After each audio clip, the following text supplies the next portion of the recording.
Hi, Jennifer Kinsel here, Charles Rutenberg Realty of Illinois and Fox Family Homes. How are all you doing today? So we had a question come up regarding pre-qualifications versus pre-approvals. These are not the same. Pre-qualification basically says you have a pulse and the lender went, hey, I see you there. Pre-approval is a lot more sturdy and will stand up to the test. Pre-approval will pull a credit score. They'll look for verification of assets and income and employment and all that fun stuff. It's going to be a much heavier hitter when you're presenting an offer. So pre-qualification, yeah, you're thinking about getting a loan. Pre-approval is you're much further along in the process. So when you're looking for the pre-approval, it's going to want to pull your credit. It's going to want to check your employment verification. It's going to check your pay stubs. It's going to figure out, hey, what is your loan to debt income ratio? How much can you actually afford? Which is a huge help moving forward because nobody wants to go and look at a $400,000 or $500,000 house, fall in love with it, and then go, yeah, we can't buy that. Sorry. No, that's awful. That's just, you'd be crying in a corner over that. We don't want that. So it's always good to know what you can afford before you go shopping. Just like if you were going to go buy a car. You know, if you're going to buy the Lexus, great. Can you afford the Lexus? No. Then probably not going to helpful to be driving one around on a test drive. So we're going to try to line up your what you can afford to what we can go see in the field and what's available in your price point, and then find the best one for you. So the pre-approval definitely gives you a lot more legs. It makes you a much more serious buyer, puts more weight behind your offer. If we were to put one in, for example. And also it helps you, the buyer, figure out what you can afford, what the payments are going to be.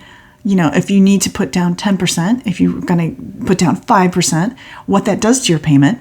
And also it'll help you estimate how much taxes and if you can afford a homeowners association. Some homeowners association fees can put you off the budget and blow it up. So you don't want that either.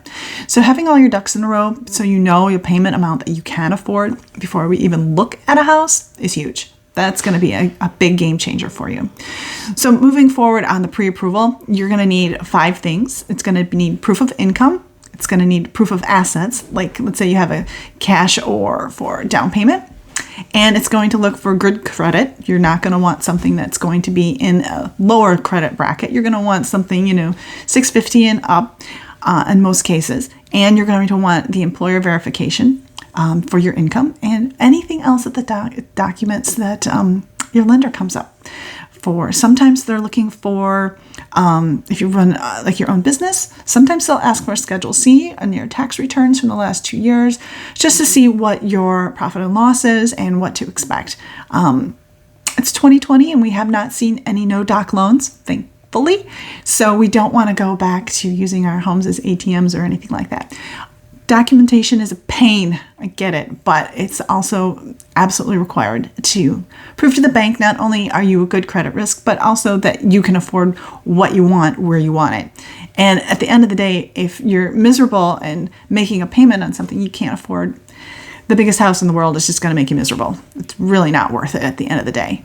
So if you've got more questions or concerns about mortgages, I'd be happy to send you to all my mortgage guys that can walk you through this far better than I can because I'm just the real estate broker, and they can answer all your questions with great detail, I have no doubt.